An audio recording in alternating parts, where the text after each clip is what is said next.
Hey everyone, hope you're all doing well and having fun out there. I've been trying to get on my bike as much as I can, but with the trails closed because of mud season and the COVID closures, I've been spending a lot more time than normal doing some road biking, bike path, dirt roads, gravel riding, where I'm sitting in the saddle a lot more than I usually am. And so what sometimes happens is that you get a lot of discomfort under your sit bones from the increased pressure and sometimes from rubbing. And sometimes this can be worsened if you have an asymmetry in your muscle length.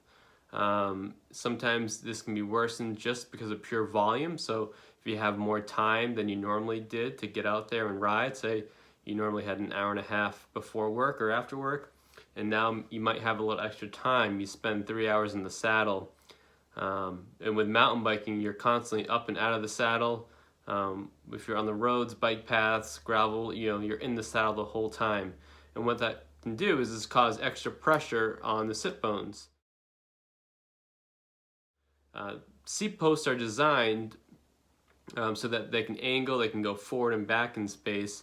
And so it's definitely worth it to take a look at your position of the saddle and see if you can make some micro adjustments to the saddle position so that it takes some pressure off your sit bones. I figured I'd put together a video taking a look at how you can look at some stretching to address some asymmetries that might be putting more pressure on one side versus some really minor changes you can make to your saddle position that can make it more comfortable to ride. So using your phone, place it across the back of your saddle and you can tell if one side's up or down.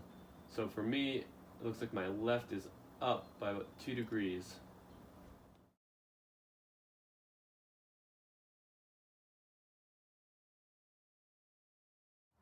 So now we want to look at the angle of your seat, whether it's down or up.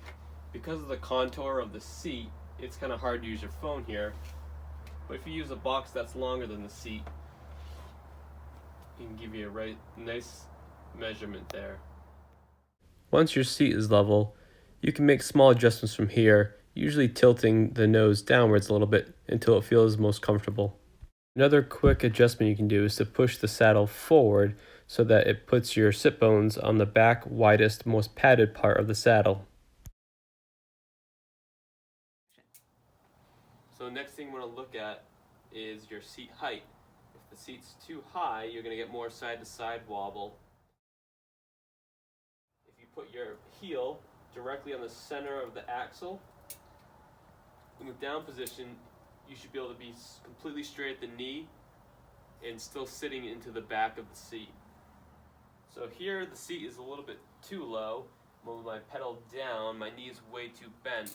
What's going to happen is I'm pedaling around is that my hip's going to jam up too much, and that's going to cause more side-to-side motion. And it's also going to put a lot of stress through your knee because it's bending way more than it should.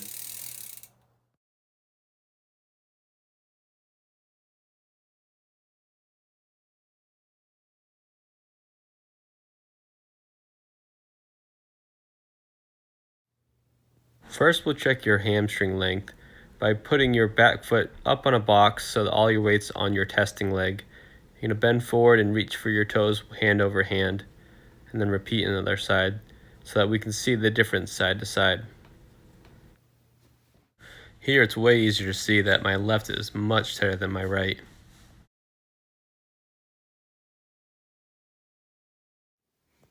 So we're going to check your hip flexion length now. One knee into your chest, laying flat down, let the other leg drop and relax. And check the other side.